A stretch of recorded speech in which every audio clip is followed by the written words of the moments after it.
بسم اللہ الرحمن الرحیم۔ السلام علیکم۔ اگر آپ میرے چینل قصہ کہانی اور افسانہ پر نئے ہیں تو میرے چینل کو سبسکرائب کر لیں تاکہ میری آنے والی ہر ویڈیو سب سے پہلے آپ کو دیکھنے کو ملے۔ شام کے سائے گہرے ہو رہے تھے۔ سرد ہوا چنبیلی کے پھولوں کی خوشبو سے بوجھل سی تھی۔ وہ وائٹ رنگ کے سادہ سے سوٹ میں ملبوس، بلیک شال لپیٹے، ارد گرد کی دنیا سے بے خبر لان میں بیٹھی ہوئی تھی۔ اس کے چہرے پہ ایک ویرانی اور اداسی سی چھائی ہوئی تھی۔ اس کی نگاہیں اپنے ہاتھوں کی لکیروں پر تھی۔ نہ جانے ہاتھوں کی لکیروں میں کیا تلاش کرنے کی کوشش کر رہی تھی۔ کچھ دیر بعد ہارن کی آواز گونجی تھی۔ واچ مین نے گیٹ کھولا۔ گیٹ کے کھلتے ہی گرے مرسڈیز داخل ہوئی تھی۔ مرسڈیز کا دروازہ کھلا تھا۔ اس نے سرخ پتھروں سے بنی روش پر قدم رکھا۔ اس کی نگاہوں نے لان کی جانب سفر کیا تھا۔ سیدھے ہاتھ میں آفس بیگ تھامے گھر کے اندرونی جانب جانے کی بجائے لان کی جانب بھاری قدم اٹھائے تھے۔ وہ اس وقت براؤن 3 پیس سوٹ میں ملبوس تھا۔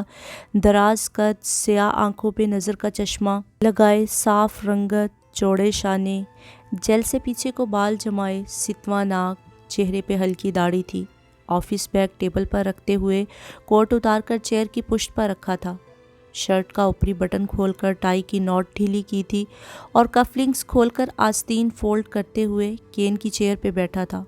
اس کے سامنے بیٹھے وجود میں کوئی جنبش نہیں ہوئی تھی۔ وہ نہ جانے کن خیالوں میں کھوئی ہوئی تھی کہ اس کی موجودگی سے ابھی بھی بے خبر تھی۔ وہ ٹانگ پہ ٹانگ رکھے بڑی فرصت سے اسے بغور دیکھ رہا تھا۔ کیوں اس دل کو غموں کا روگ لگائے خود کو اتنی تکلیف دے رہی ہو؟ اس کی بھاری آواز پر چونک سی گئی تھی۔ نم پلکیں اٹھا کر اسے دیکھا۔ کیسی ہو؟ اسے اپنی طرف متوجہ دیکھ کر پوچھا تھا۔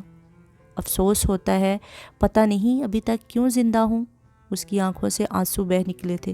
اس کا چہرہ ظاہر کر رہا تھا کہ وہ کس کرب سے گزر رہی ہے۔ زندگی کسی ایک کے جانے سے ختم نہیں ہو جاتی۔ آخر تم یہ بات کیوں نہیں سمجھتی؟ وہ تھکے تھکے سے لہجے میں بولا تھا۔ اسے عرصے سے تکلیف میں دیکھ کر وہ خود بھی اسی تکلیف سے گزر رہا تھا۔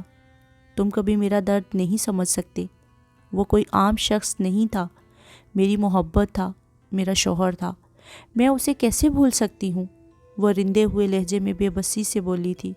میں یہ نہیں کہتا کہ اسے بھول جاؤ، لیکن زندگی سے یوں منہ نہ موڑو۔ تمہیں خود کو سنبھالنا ہوگا، اپنی بیٹی کی خاطر۔ اسے تمہاری ضرورت ہے، وہ تمہارے شوہر کی نشانی ہے۔ یقیناً اپنی بیٹی سے تمہاری یہ غفلت وحید بھی پسند نہ کرتا۔ تمہاری اس حالت سے اسے بھی بہت تکلیف ہوتی ہوگی۔ اس نے ایک بار پھر سے نرم لہجے میں سمجھانے کی کوشش کی تھی۔ پلیز سفیان، مجھے تنہا چھوڑ دو، میں اس معاملے میں بے بس ہوں، وہ منت بھرے لہجے میں بولی تھی۔ اس کی التجا پہ لب بھینچ کر اسے خاموش نگاہوں سے دیکھنے لگا۔ تبھی مغرب کی اذان ہونے لگی تھی۔ وہ چیئر پیچھے کرتے ہوئے خاموشی سے اٹھ کھڑا ہوا تھا۔ رضیہ، وہ لاؤنج میں کھڑا چلا رہا تھا۔ اس وقت سامنے کوئی بھی نہیں تھا۔ جی صاحب، وہ ڈری سہمی ہوئی آئی تھی۔ کہاں تھی تم؟ میں کتنی بار تمہیں کہہ چکا ہوں، دل آویز کے پاس رہا کرو، تمہیں اس کے لیے رکھا گیا ہے۔ آج کے بعد تم مجھے کوئی اور کام کرتی ہوئی نظر آئی تو میں تمہیں یہاں سے نکالنے میں ایک سیکنڈ بھی نہیں لگاؤں گا۔ وہ سخت لہجے میں اسے تنبیہ کر رہا تھا۔ وہ نظریں جھکائے شرمندہ سی کھڑی تھی۔ اب جاؤ، ٹھنڈ بڑھ رہی ہے۔ وہ لان میں ہی ہے، اسے کمرے میں لے جاؤ۔ اس بار قدرے نرم لہجے میں بولا تھا۔ جی صاحب جی، وہ فرمانبرداری سے سر اسبات میں خم کیے باہر کی جانب بڑھ گئی۔ اس نے ایک گہری سانس خارج کرتے ہوئے اپنے کمرے کا رخ کیا تھا۔ رات کے 8 بج چکے تھے۔ وہ دستک دیتے ہوئے دادی جان کے کمرے میں داخل ہوا۔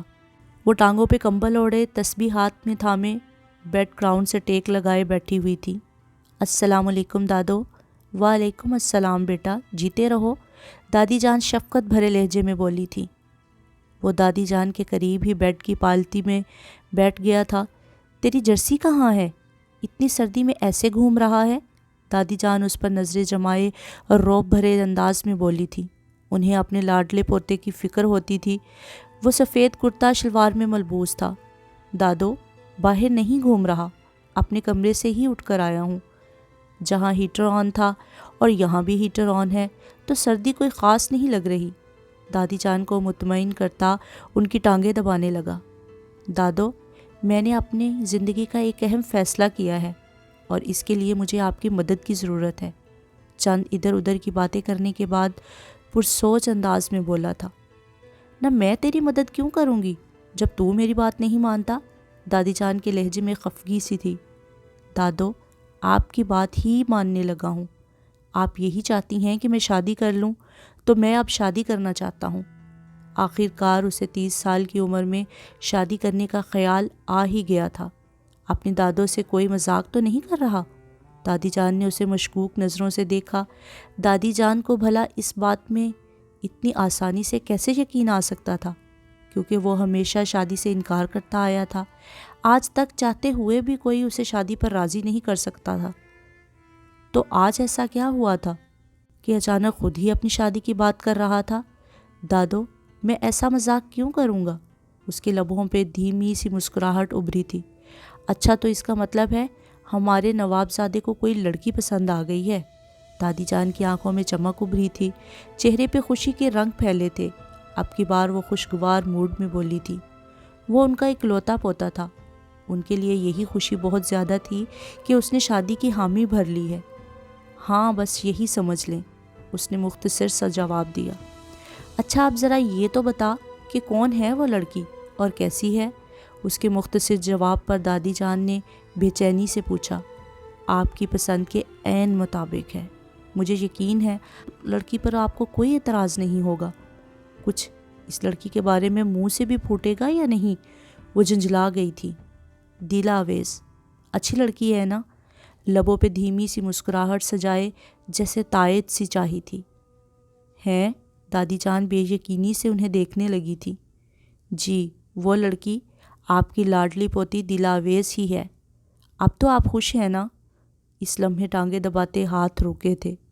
بیٹا، خوشی تو بہت ہے تیرے فیصلے سے۔ میں تو ہمیشہ سے ہی تم دونوں کو ایک ساتھ دیکھنا چاہتی تھی۔ دادی جان نے ایک گہری سانس خارج کی تھی۔ لیکن دیلا اویس کو وحید پسند آ گیا تھا۔ مجھے اپنی خواہش سے زیادہ اپنی پوتی کی خوشی عزیز تھی۔ نہ جانے میری پوتی کی خوشیوں کو کس کی نظر لگ گئی کہ بھری جوانی میں اتنا بڑا روگ لگ گیا۔ دادی جان ایسے ہی اکثر دیلا اویس کے ذکر پر اس کے سامنے اپنے دل کا بوجھ ہلکا کرنے لگتی تھی۔ بیٹا، میں اس کی وجہ سے بہت پریشان رہتی ہوں۔ ہر وقت اس کی فکر لگی رہتی ہے۔ اسے تکلیف میں دیکھ کر ہم بھی اسی تکلیف سے گزر رہے ہیں۔ جی دادو، میں آپ سب کی تکلیف سمجھتا ہوں۔ اس نے تعصب سے سر ہلایا تھا۔ تو میری آدھی تکلیف کم کر دی ہے۔ لیکن سوچ سمجھ کر ہی فیصلہ کیا ہے نا تو نے؟ اس کے بارے میں سب کچھ تو جانتا ہے۔ یہ نہ ہو کہ بعد میں تجھے اپنے فیصلے پر کسی قسم کی غلطی کا احساس ہو۔ دادی جان بغور اسے دیکھتے بولی تھی۔ جی دادو، میں نے سوچ سمجھ کر ہی فیصلہ کیا ہے۔ میں خود بھی اسے اس تکلیف میں نہیں دیکھ سکتا۔ اسے زندگی کی طرف واپس لانا چاہتا ہوں۔ اس نے صاف گوئی سے اپنے دل کی بات بیان کی تھی۔ جیتے رہو بیٹا، ہمیشہ خوش رہو۔ دادی جان خوشی اور سرشاری کی کیفیت میں بولی تھی۔ دادو، اب آپ نے ہی چاچو اور بابا سے بات کرنی ہے۔ وہ پھر سے ٹانگیں دبانے لگا۔ ہاں بھائی، میں واصف اور آصف سے بات کر لوں گی۔ یہ تو ان کے لیے بہت بڑی خوشخبری ہے۔ بھلا انہیں اس بات پہ کیا اعتراض ہو سکتا ہے؟ اسے گویا تسلی دی تھی۔ ایک اور بات بھی ہے، دیلا اویس سے بھی آپ کو ہی بات کرنی ہے۔ مجھے یقین ہے وہ اتنی آسانی سے شادی پہ راضی نہیں ہوگی۔ اسے اس فیصلے کے ساتھ اب نئی فکر بھی لاحق ہوئی تھی۔ بس بیٹا، دعا کرنا، میری بات سن لے، ورنہ تو بھی جانتا ہے وہ آج کل کسی کی نہیں سنتی۔ ان کے لہجے سے افسردگی سی جھلک رہی تھی۔ کمرے میں مقدس خاموشی براجمان تھی۔ وہ کھلی کھڑکی کے سامنے اپنی ویل چیئر پہ بیٹھی ہوئی تھی۔ اس کی سیاہ آنکھوں میں نمی سی تھی۔ ہیٹر بند ہونے کی وجہ سے کھلی کھڑکی سے آتی باد خنک نے کمرے کی درجہ حرارت میں مزید اضافہ کر دیا تھا۔ لیکن وہ ہوش میں ہی کہاں تھی کہ اس پر موسموں کا اثر ہوتا۔ وہ تو دھند سے لپٹے آسمان پر نظریں جمائے نہ جانے کہاں کھوئی ہوئی تھی۔ آج سے 1 سال پہلے اس کی یہ حالت نہ تھی۔ وہ تو ہر وقت مسکرانے اور خوش رہنے والی لڑکی تھی۔ اپنے ماں باپ کی اکلوتی اولاد ہونے کی وجہ سے ہمیشہ ہر خواہش پوری ہوتی آئی تھی۔ یہاں تک کہ اس نے شادی بھی اپنی پسند سے ہی کی تھی۔ وہ اپنی 2 سالہ بیٹی اور اپنے شوہر وحید کے ساتھ خوشگوار زندگی بسر کر رہی تھی کہ اس کے ساتھ اچانک ایک ایسا حادثہ پیش آیا تھا ایک رات وحید کے کسی دوست کی شادی کی تقریب سے واپسی پر گاڑی خوفناک حادثے کا شکار ہوئی تھی۔ وحید زخموں کی تاب نہ لاتے ہوئے ہسپتال میں ہی دم توڑ گیا تھا۔ اسے بھی شدید چوٹیں آئی تھیں جن کا علاج ابھی تک چل رہا تھا۔ وہ خوش قسمتی سے بچ گئی تھی، لیکن ریڑھ کی ہڈی متاثر ہونے کی وجہ سے اپنی ٹانگوں پہ کھڑی نہیں ہو سکتی تھی۔ اس دن اتفاق سے 2 سالہ بیٹی گھر میں موجود رہنے کی وجہ سے محفوظ رہی تھی، لیکن وحید کے ساتھ ہی اس کے چہرے کی مسکراہٹ اور زندگی کی خوشیاں تو جیسے روٹھ ہی گئی تھیں۔ وہ عدت ختم ہوتے ہی مستقل اپنے گھر آ گئی تھی۔ وہ وہاں مزید نہیں رہنا چاہتی تھی جہاں ہر طرف وحید کی یادیں ہی یادیں بکھری ہوئی تھی۔ اماں جی، آپ کوئی خاص بات کرنا چاہ رہی تھیں؟ اس وقت ان کے کمرے میں دونوں بیٹے واصف بخاری اور آصف بخاری موجود تھے۔ ہاں بیٹا، باتوں میں اصل بات تو میں بھول ہی گئی۔ دادی جان نے بے ساختہ اپنی پیشانی پہ ہاتھ رکھا تھا۔ چند دن پہلے سفیان نے مجھے آگاہ کیا ہے کہ وہ شادی کرنا چاہتا ہے۔ اچھا اماں جی، حیرت ہے، مجھ سے تو ایسی کوئی بات نہیں کی۔ واصف کے چہرے پر حیرانگی کے تاثرات ابھرے تھے۔ ہاں، اس نے مجھ سے ہی کہا ہے کہ تم سے میں بات کروں۔ اماں جی، کوئی لڑکی پسند آ گئی ہے کیا؟ واصف نے سوال کیا۔ ہاں، بس یہی سمجھ لو، انہوں نے اسبات میں سرخم کیا۔ مجھے تو اس کی پسند پہ کوئی اعتراض نہیں، یقیناً تمہیں بھی کوئی اعتراض نہیں ہوگا، انہوں نے جیسے تائید چاہی تھی۔ اماں جی، ویسے وہ لڑکی ہے کون؟ اس سے پہلے کہ واصف کوئی سوال کرتے، خاموش بیٹھے آصف نے گفتگو میں حصہ لیا تھا۔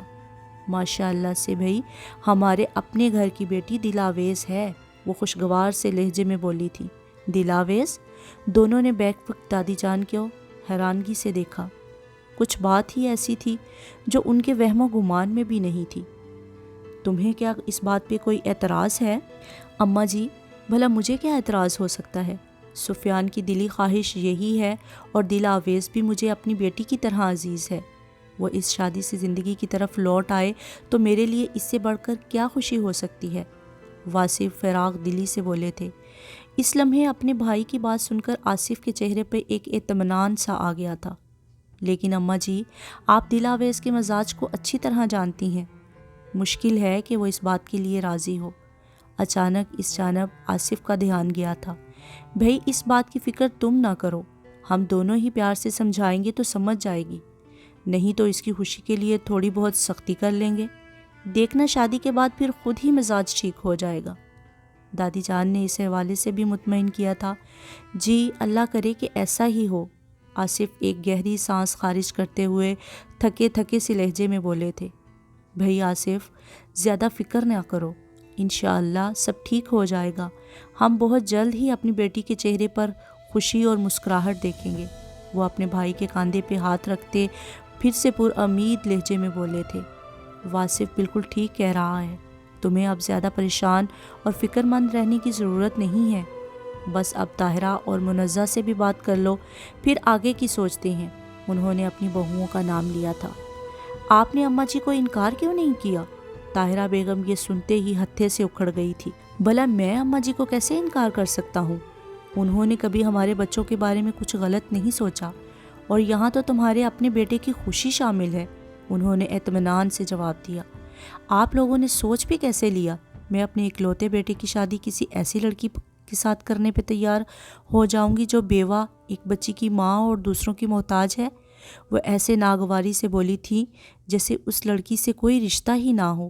طاہرہ بیگم، خدا کا خوف کریں، ایسا حادثہ کسی کے ساتھ بھی پیش آ سکتا ہے۔ مجھے ہرگز یہ بات پسند نہیں ہے کہ تم معصوم بچی کے لیے ایسے الفاظ استعمال کرو۔ تم بھی بیٹی والی ہو، تمہیں تو اس بچی کا درد سمجھنا چاہیے، سخت لہجے میں کہتے ہوئے احساس دلانے کی کوشش کی تھی۔ سفیان میرا اکلوتا بیٹا ہے، اس کے لیے ایسی لڑکی کے بارے میں کبھی بھی نہیں سوچ سکتی۔ میں بھی دیکھتی ہوں اس گھر میں سفیان کی شادی دلاویز کے ساتھ کیسے ہوتی ہے، وہ فیصلہ کن لہجے میں کہتی کمرے میں رکی نہیں تھی۔ دادو، میں وحید کے علاوہ کسی اور کے بارے میں سوچ بھی نہیں سکتی، نہ ہی مجھے کسی سے احسان اور ہمدردی کی ضرورت ہے، وہ کرب سے بولی تھی۔ آج بھی اس کے چہرے پہ ہمیشہ کی طرح وہی اداسی ویران آنکھیں تھیں۔ وہ کمبل اوڑھے بیڈ پہ لیٹی ہوئی تھی۔ دادی جان اس کے قریب بیٹھی اسے سمجھانے کی کوشش کر رہی تھی۔ کہ وہ شادی پہ راضی ہو جائے۔ بیٹا وحید اس دنیا میں نہیں رہا، کیوں رو رو کر اس کی روح کو بھی تکلیف دیتی ہو اور اپنے ساتھ ہمیں بھی تکلیف دیتی ہو؟ بیٹا کبھی اپنے ماں باپ کے بارے میں سوچا ہے؟ تمہیں اس حالت میں دیکھ کر کس تکلیف سے گزر رہی ہیں، ان کا ہی خیال کر لے۔ دادی جان اس کے بالوں میں انگلیاں چلانے لگی تھی۔ ان کی اپنی آنکھوں میں بھی نمی سی آ گئی تھی۔ بھلا وہ بھی اپنی پوتی کو کیسے تکلیف میں دیکھ سکتی تھی؟ دادو میں کیا کروں؟ میں اپنے دل کو سمجھانے کی کوشش کرتی ہوں، وہ نہیں سمجھتا۔ مجھ سے ایسا کیا گناہ ہو گیا تھا کہ اللہ تعالیٰ نے مجھ سے میری خوشیاں چھین لی؟ پتہ نہیں میں کیوں زندہ ہوں، مجھے بھی وحید کے ساتھ ہی موت آ جاتی، وہ رندے ہوئے لہجے میں بے بسی سے بولی تھی۔ ایسے ہی وحید کے نام پر اس کی آنکھیں بھیگ جاتی تھیں۔ نہ بیٹی ایسی باتیں نہیں کرتے، دادی جان اس کی بات پر تڑپ کر بولی تھی۔ زندگی اللہ تعالیٰ کی امانت ہے، یہ دنیا کی حقیقت ہے، ہر کسی نے ایک نہ ایک دن یہ دنیا چھوڑ دینی ہے۔ موت تو برحق ہے بیٹا، اس کا وقت پورا ہو چکا تھا، اس کی موت ایسے ہی لکھی تھی۔ صبر کرو بیٹا، اللہ تعالیٰ اپنے نیک بندوں کو ایسی ہی آزمائشوں سے آزماتے ہیں۔ دادی جان پیار سے اسے سمجھانے لگی تھی۔ دادو بس مجھے شادی ہی نہیں کرنی، قطعی انداز میں کہتے ہوئے لا تعلقی سے کمبل منہ پہ تان لیا تھا۔ ان کے سمجھانے پر بھی اپنی بات پر قائم رہی تھی۔ دادی جان دوپٹے کے پلو سے اپنی نم آنکھیں صاف کرتی اٹھ کھڑی ہوئی تھیں، کیونکہ وہ جانتی تھی کہ اب اس وقت کوئی مزید بات نہیں سنے گی۔ میرے رب میری بچی کو صبر عطا کر، ڈھیروں خوشیاں دے، ہمارے گناہ بخش دے۔ دادی جان خود کلامی کرتی اپنی چھڑی کے سہارے آہستگی سے چلتی ہوئی اپنے کمرے کی طرف چلنے لگی۔ سفیان تم ہوش میں تو ہو؟ سفیان کی سنجیدگی دیکھ کر حیرانگی سے بولی تھی۔ آپ کی کب سے یہی خواہش ہے کہ میں شادی کروں؟ اب میں شادی پر راضی ہو گیا ہوں، آپ کو تو خوش ہونا چاہیے۔ وہ براؤن شلوار قمیض سوٹ میں ملبوس، آنکھوں پر چشمہ لگائے ان کے سامنے صوفے پہ بیٹھا تحمل سے بول رہا تھا۔ میں ہرگز تمہاری شادی ایک بیوہ اور اپاہج لڑکی سے نہیں ہونے دوں گی، اس کی تحمل سے کی گئی بات پر ناگواری سے بولی تھی۔ ماما مجھے کوئی سخت بات کہنے پر مجبور نہ کریں، مجھے ہرگز یہ پسند نہیں ہے کہ آپ دل آویز کے لیے ایسے الفاظ استعمال کریں۔ ماتھے پہ بل نمودار ہوئے تھے، اس نے مٹھی بھینچ کر غصہ ضبط کرنے کی کوشش کی تھی۔ طاہرہ بیگم کی یہ بات اسے غصہ دلانے کے لیے کافی تھی۔ اس لڑکی کی وجہ سے اپنے ماں باپ سے سخت لہجے میں بات کرو گے؟ وہ کچھ عجیب سے انداز میں بولی تھی۔ آپ میری بات سمجھنے کی کوشش کریں، اسی میں میری خوشی ہے۔ اسے سمجھ نہیں آ رہی تھی کہ وہ کیسے انہیں سمجھائے۔ میں جانتی ہوں تمہیں میری خواہش سے زیادہ دل آویز کی پرواہ ہے۔ ان کے چہرے سے صاف ناراضگی جھلک رہی تھی۔ ماما دل آویز آپ کی بھی کچھ لگتی ہے، آپ کیوں بے رحمی کا مظاہرہ کر رہی ہیں؟ اگر خدا نخواستہ آپا کے ساتھ ایسا کوئی حادثہ پیش آ جاتا تو کیا پھر بھی آپ یہی بات کہتی؟ اس نے استفسار سے لہجے میں پوچھا تھا۔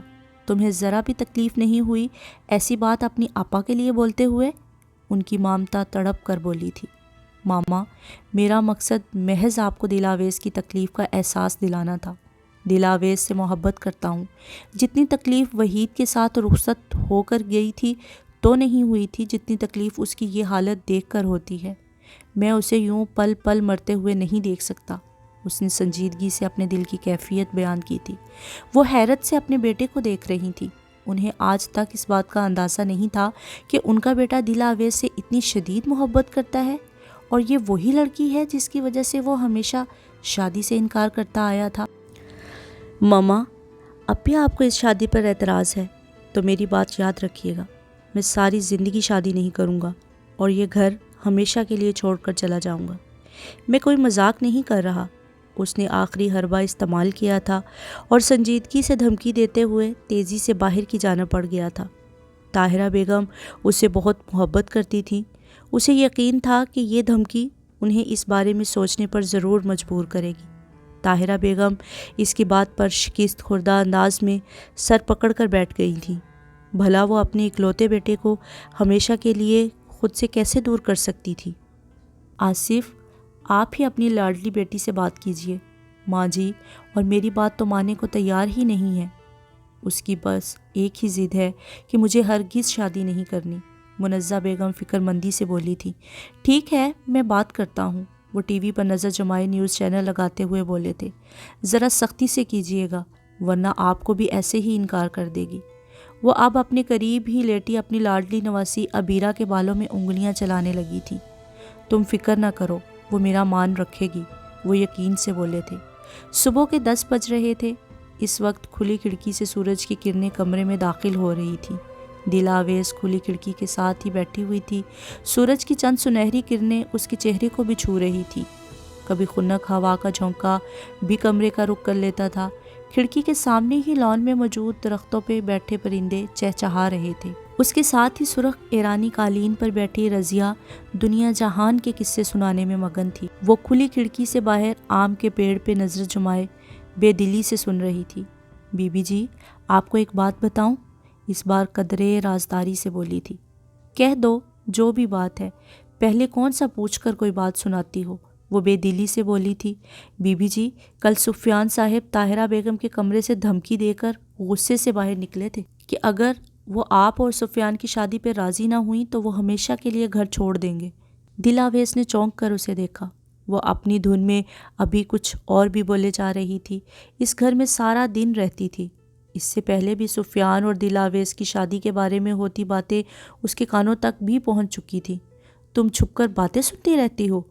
اس کی منہ سے یہ باتیں سن کر اسے ذرا بھی اچھا نہیں لگا۔ اس بار لہجے میں سختی نمایاں تھی۔ نہیں بی بی جی، قسم لے لیں، میری ایسی گندی عادت بالکل بھی نہیں ہے۔ وہ تو جی، کل شام چائے لے کر میں طاہرہ بیگم کے کمرے میں داخل ہو رہی تھی۔ جب یہ بات ہوئی تو میرے کانوں تک پہنچ گئی۔ اس نے گھبرا کر فوراً اپنی صفائی پیش کی تھی۔ اچھا بس جاؤ اب، دیکھو سفیان اگر گھر پر ہے تو اسے میرے پاس بھیجو۔ جی بی بی جی، میں ابھی جاتی ہوں۔ وہ فوراً اٹھ کھڑی ہوئی اور باہر کی جانب بڑھ گئی تھی۔ سفیان اپنے کمرے میں بیٹھا دل آویز کی 3 سالہ بیٹی عبیرہ کے ساتھ کھیلنے میں مصروف تھا۔ عبیرہ کا زیادہ تر وقت اپنی نانی جان کے ساتھ ہی گزرتا تھا، یہاں تک کہ سوتی بھی ابھی ان کے پاس ہی تھی۔ لیکن سنڈے عبیرہ کا سفیان کے ساتھ گزرتا تھا۔ اس کے ساتھ کھیلنا، باہر گھومنے جانا عبیرہ کو بھی جیسے سفیان کی عادت ہو گئی تھی۔ اسے دیکھتے ہی مچلنے لگتی تھی۔ شاید سفیان میں اسے اپنے باپ کا روپ نظر آتا تھا۔ نہیں میرا بچہ، بس اب آپ خود کھاؤ۔ سفیان قالین پر عبیرہ کے ساتھ بیٹھا تھا۔ اس کے ارد گرد کھلونے ہی کھلونے بکھرے ہوئے تھے۔ وہ چپس کھا رہی تھی۔ جب تیسری بار عبیرہ نے اس کی جانب چپس بڑھائی تھی تو اس نے محبت بھرے لہجے میں کہتے ہوئے اس کے گال پہ بوسہ دیا تھا۔ اس لمحے کھلے دروازے سے ان دونوں کو دیکھتے ہوئے رضیہ کمرے میں داخل ہوئی۔ صاحب جی، آپ کو بی بی جی بلا رہی ہیں، وہ قریب آتے ہوئے بولی تھی۔ سفیان اس کی جانب متوجہ ہوا تھا۔ شاید کوئی اور موقع ہوتا اسے یقیناً حیرت ہوتی کہ دل آویز اسے بلا رہی ہے، لیکن اس وقت اسے کوئی حیرانگی نہیں ہوئی تھی کیونکہ دادی جان اسے دل آویز کے خیالات سے آگاہ کر چکی تھی۔ اسے یقین تھا کہ اس سے بھی یہی بات کرنا چاہ رہی ہے۔ ٹھیک ہے، تم جاؤ۔ وہ عبیرہ کو گود میں اٹھائے اٹھ کھڑا ہوا تھا۔ جی صاحب جی، عبیرہ کو مجھے دے دیں، میں سنبھال لوں گی۔ نہیں، اس کی ضرورت نہیں۔ وہ سر جھکائے واپس چلی گئی تھی۔ بھئی، آج ہماری یاد کیسے آ گئی؟ وہ عبیرہ کو گود میں لیے صوفے پہ بیٹھتے ہوئے دوستانہ انداز میں بولا تھا۔ دل آویز اس کی جانب متوجہ ہوئی تھی۔ ایک لمحے کے لیے اس نے اپنی بیٹی کو دیکھا۔ وہ ابھی بھی سفیان کی جانب متوجہ تھی، شرٹ کے پاکٹ سے سیل فون نکالنے کی کوشش کر رہی تھی۔ سفیان نے خود ہی سیل فون نکال کر کارٹون لگاتے ہوئے اسے تھما دیا تھا۔ سفیان، تمہاری ہمت بھی کیسے ہوئی؟ تم نے سوچ بھی کیسے لیا کہ مجھ سے شادی کرو گے؟ وہ اس کی بات کو نظر انداز کیے تنک مزاجی سے بولی تھی۔ اس میں کوئی برائی تو نہیں ہے، اس نے کندھے اچکائے تحمل سے جواب دیا۔ لیکن میں تم سے شادی نہیں کرنا چاہتی، نہ ہی مجھے تمہاری ہمدردی کی ضرورت ہے، قطعی انداز میں بولی تھی۔ ایک سیکنڈ، تمہیں یہ غلط فہمی کیسے ہوئی کہ میں کسی ہمدردی کی وجہ سے تم سے شادی کرنا چاہتا ہوں؟ اس نے استفسار کیا۔ سفیان، میں وحید سے بہت محبت کرتی ہوں اور اس کے علاوہ کسی اور کے بارے میں سوچ بھی نہیں سکتی۔ تم سب مجھے میرے حال پہ چھوڑ کیوں نہیں دیتے؟ مجھے کیوں نہیں سمجھنے کی کوشش کرتے؟ اس کا درد آنکھوں میں عیاں ہوا تھا۔ وہ رندے ہوئے لہجے میں بے بسی سے بولی تھی۔ حادثہ کوئی بھی ہو، بھلا اسے بھول کر آگے بڑھ جانا اتنا آسان کہاں ہوتا ہے؟ اور وحید اس کا محبوب شوہر تھا، اسے بھلا وہ اتنی آسانی سے بھول کر کیسے زندگی میں آگے بڑھ سکتی تھی؟ سفیان نے ایک گہری سانس لی۔ دل آویز، تمہیں سمجھنے کی کوشش کرنی چاہیے۔ تم کیوں زندگی سے یوں منہ موڑ کر خود کو تکلیف دے رہی ہو؟ میں تم سب کی ایسی باتیں سن سن کر تنگ آ گئی ہوں۔ اس سے پہلے کہ وہ کچھ اور کہتا وہ زور سے چلائی تھی۔ وہ عبیرہ کو گود میں اٹھائے اٹھ کھڑا ہوا اور آہستگی سے اس کی جانب قدم بڑھائے تھے۔ وہ رخ موڑے نم آنکھوں سے دوسری جانب دیکھنے لگی تھی۔ یہ اس بات کا اشارہ تھا کہ وہ اب مزید کوئی بات نہیں کرنا چاہ رہی۔ وہ جا سکتا ہے۔ وہ آہستگی سے اس کے قریب آیا تھا، عبیرہ کو اس کی گود میں بٹھایا تھا۔ دلاویز نے چونک کر اسے دیکھا۔ عبیرہ بھی اپنی ماں کی جانب متوجہ ہوئی تھی۔ دلاویز، اپنی بیٹی کو غور سے دیکھو، اسے تمہاری ضرورت ہے۔ اپنے لیے نہ صحیح، اپنی بیٹی کی خاطر تمہیں زندگی کی جانب لوٹ کر آنا ہے۔ اپنی بیٹی کے ساتھ تم تنہا زندگی نہیں گزار سکتی۔ وہ دھیمے سے لہجے میں ہمیشہ کی طرح سمجھانے کی کوشش کر رہا تھا۔ وہ اپنی بیٹی کے چہرے پہ نظریں جمائے وہ کچھ لمحے ماضی میں کھو گئی تھی۔ عبیرہ، کیوں مجھے تنگ کر رہی ہو؟ خاموش ہو جاؤ۔ وہ کپڑے تہہ کر کے الماری میں رکھ رہی تھی کہ بیڈ پہ بیٹھی 1 سالہ عبیرہ رونے لگی تھی۔ بھئی، ہماری گڑیا کو کیوں ڈانٹ رہی ہو؟ اس میں تو میری جان ہے۔ خبردار جو جناب نے میری گڑیا کو کبھی ڈانٹا۔ یہ کام ہماری گڑیا سے زیادہ اہم نہیں ہے۔ کمرے میں داخل ہوتے وحید نے دلاویز کی بات سنی تو عبیرہ کو گود میں لیتے ہوئے کہا تھا، تم میرا دل رکھ لو، مجھے تمہارا دل نہیں چاہیے۔ تمہارے نام کے ساتھ میرا نام جڑ جائے، میرے لیے اس خوشی سے بڑھ کر اور خوشی کیا ہوگی؟ ویل چیئر کی پشت پہ ہاتھ رکھتے ہوئے سفیان نے ذرا جھک کر اس کے بائیں کان میں سرگوشی کی تھی۔ وہ اس کی گمبھیر سی آواز پر چونک سی گئی تھی، ماضی سے حال میں آئی تھی اور اسے دیکھنے لگی جو اس کی گود سے عبیرہ کو اٹھا رہا تھا۔ مجھے یقین ہے تم اس بارے میں ضرور سوچو گی، کسی اور کے لیے نہ صحیح لیکن اپنی بیٹی کے لیے تو سوچ ہی سکتی ہو نا۔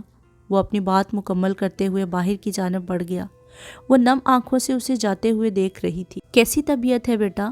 انہوں نے محبت بھری نگاہوں سے اپنی لاڈلی بیٹی کو دیکھا۔ وہ ہر روز کی طرح مغرب کی نماز کے بعد دلاویز کے کمرے میں موجود تھے۔ جی پاپا، میں ٹھیک ہوں، وہ اپنے ہاتھوں پہ نظریں جمائے دھیمے سے لہجے میں بولی تھی۔ آج بیٹا میں تم سے کچھ خاص بات کرنا چاہ رہا تھا۔ انہوں نے اپنا مدعا بیان کیا۔ جی پاپا، اس نے اپنے ہاتھوں سے نظریں ہٹا کر انہیں دیکھا۔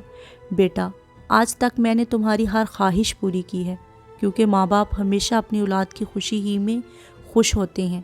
لیکن بیٹا، آج میں تمہارے پاس ایک خواہش لے کر آیا ہوں، اور یہ میری خواہش ہے کہ تم سفیان بیٹے سے شادی کر لو۔ میں نے اس کی آنکھوں میں تمہارے لیے محبت دیکھی ہے، وہ تمہیں ہمیشہ خوش رکھے گا، وہ ٹھہرے ہوئے لہجے میں کہہ رہے تھے۔ دلاویز خاموشی سے ان کی باتیں سن رہی تھی، جیسے اسے پہلے سے ہی توقع تھی کہ وہ بھی آج یہی بات کرنے والے ہیں۔ بیٹا، میں اور تمہاری ماں کبھی رات کو سکون سے سو نہیں سکتے، ہمیں ہر وقت تمہاری فکر لگی رہتی ہے۔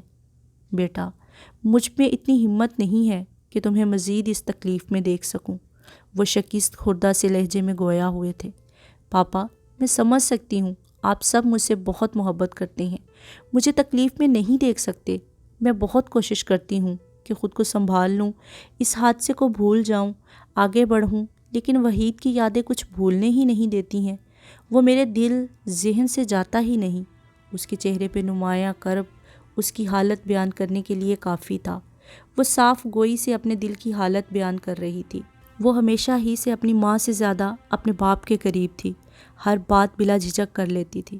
بیٹا، میں تمہارا درد سمجھ سکتا ہوں، لیکن ایک بار تم آگے بڑھنے کی کوشش تو کرو، وقت کے ساتھ ساتھ سنبھل جاؤ گی۔ 1 سال سے زیادہ عرصہ ہو چکا ہے اور تم آج بھی اس حادثے کی جگہ پہ کھڑی ہو۔ بیٹا، اس بارے میں غور سے سوچنا، مجھے یقین ہے پھر تمہارا جواب ہاں ہی ہوگا۔ رات کا پچھلا پہر تھا، اس کی آنکھوں سے نیند کو سوں دور تھی۔ وہ بیڈ پہ لیٹی ایک اضطراب کی کیفیت میں تھی۔ وحید، مجھے معاف کرنا، میں اپنی زندگی کسی اور کو سونپ رہی ہوں۔ یہ وہی لمحہ تھا جس میں اس نے اپنی زندگی کا بہت بڑا فیصلہ کر لیا تھا۔ وہ دل ہی دل میں اس سے مخاطب ہوئی تھی، میں یہ فیصلہ اپنی خوشی کے لیے نہیں کر رہی ہوں، آپ کی بیٹی اور اپنوں کے لیے جو مجھے آپ کی طرح ہی چاہتے ہیں۔ میں اپنی وجہ سے مزید انہیں تکلیف نہیں دے سکتی، نہ ہی اپنے پاپا کا مان توڑ سکتی ہوں جنہوں نے ہمیشہ میری ہر خواہش پوری کی ہے۔ اس کی آنکھیں بھر آئی تھیں۔ آخر یہ سب اتنا آسان نہیں تھا۔ اس وقت نیم تاریکی کمرے میں خاموشی کے سنگ اداسی میں ڈوبا ہوا تھا۔ لیکن میرا دل تمہارا ہے جو ہمیشہ تمہارا ہی رہے گا۔ خود کلامی کرتے ہوئے کرب سے اپنی آنکھیں بند کی تھیں۔ بند آنکھوں سے نمکین آنسو گال پر پھیل رہے تھے۔ ماما، مجھے کیوں آپ کے چہرے پہ خوشی نظر نہیں آ رہی؟ آج آپ کے بیٹے کی اتنی بڑی خوشی کا دن ہے۔ وہ اس وقت بلیک 3 پیس سوٹ میں ملبوس اچھا خاصا ہینڈسم لگ رہا تھا۔ اس کے چہرے پہ ایک خوشی، اطمینان سا تھا۔ آج آخر اس کی زندگی کی بہت بڑی خواہش پوری ہونے جا رہی تھی۔ طاہرہ بیگم بیٹے کی ضد کے آگے ہار گئی تھی، لیکن دل سے انہیں کوئی خوشی نہیں ہوئی تھی۔ بھائی، مولوی صاحب آ گئے ہیں، باہر سب مہمان تمہارا انتظار کر رہی ہیں اور یہاں ماں بیٹا باتوں میں مصروف ہیں۔ اس لمحے واصف کمرے میں داخل ہوئے تھے۔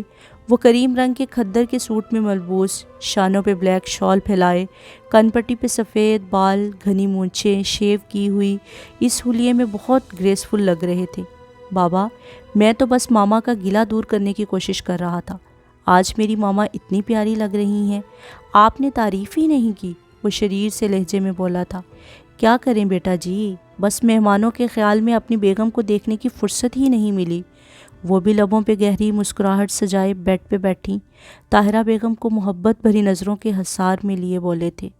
وہ بھی میرون ساڑی اور لائٹ سے میک اپ کے ساتھ بہت خوبصورت لگ رہی تھی۔ مہمان ہمارا انتظار کر رہی ہیں، انہوں نے مسکراہٹ ضبط کرتے ہوئے باپ بیٹا دونوں کو گھورا۔ دونوں مسکراتے ہوئے باہر کی جانب بڑھ گئے تھے۔ رات کے 11 بج رہے تھے جب اس نے اپنے کمرے میں قدم رکھا تھا۔ گلاب کے پھولوں کی دل فریب سی خوشبو نے استقبال کیا تھا۔ اس وقت کمرہ گلاب کے پھولوں کی خوشبو سے مہک رہا تھا۔ کمرے کو کینڈل لائٹ اور گلاب کے پھولوں سے سجایا گیا تھا۔ سارے کمرے میں خنکی سی پھیلی ہوئی تھی۔ دل آویز نے اس کی موجودگی کا کوئی نوٹس نہیں لیا تھا۔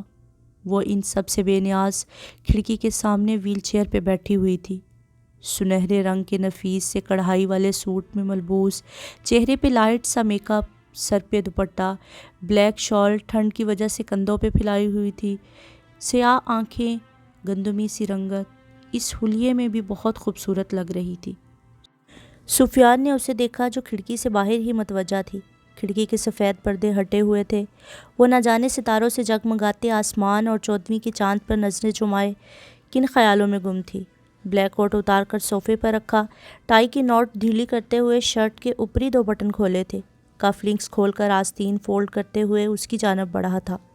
وہ اس کے برابر ہی آ کھڑا ہوا، گلا گھنکار کر اپنی طرف متوجہ کرنے کی کوشش کی تھی۔ دل آویز نے خاموش سی نگاہوں سے اسے دیکھا۔ تمہیں چاند میں میرا عکس تو نظر نہیں آ رہا؟ اس کے چہرے کو نظروں کے حصار میں لیے مسکرایا تھا۔ ایسی باتیں صرف تم ہی سوچ سکتے ہو، وہ کچھ ناگواری سے بولی تھی۔ وہ اس کی بات کو نظر انداز کیے ایک گھٹنا زمین پر ٹکائے، ایک گھٹنا کھڑا کیے اس کے سامنے بیٹھا تھا۔ اس بار بھی دل آویز نے کوئی خاص توجہ نہیں دی تھی۔ بہت شکریہ میری زندگی میں آنے کے لیے، اس نے نرمی سے ہاتھ تھام کر خوبصورت رنگ اس کے ہاتھ میں پہنائی۔ دل آویز نے اپنے ہاتھ کو دیکھا جو اس کے ہاتھ میں تھا۔ آج سے ہماری نئی زندگی کی شروعات ہے۔ دیکھو، چاند ستارے بھی کتنے خوش ہیں، تمہیں مسکرا کر دیکھ رہے ہیں۔ انہیں بھی خوشی ہوئی ہے کہ تم ایک قدم آگے بڑھی ہو۔ دیکھو، یہ چاند کی چاندنی تمہیں اپنی طرف متوجہ کر رہی ہے کہ زندگی ابھی باقی ہے۔ اس نے کھڑکی سے نظر آتے چاند کی جانب اشارہ کیا تھا۔ وہ اسے نرمی سے سمجھا رہا تھا، وہ بھی خاموشی سے اسے سن رہی تھی۔ سفیان کو یقین تھا کہ یہ کام مشکل ضرور ہے لیکن ناممکن نہیں۔ وہ رفتہ رفتہ اس کی زندگی میں پھر سے خوشیاں بھر دے گا، کیونکہ وقت کچھ زخم مندمل کر بھی دیتا ہے۔ کسی کے جانے سے زندگی رکتی نہیں ہے، اور سب سے بڑی اللہ کی ذات موجود ہے جو اپنے بندوں کو صبر عطا کرتے ہیں، کبھی ان کا ساتھ نہیں چھوڑتے۔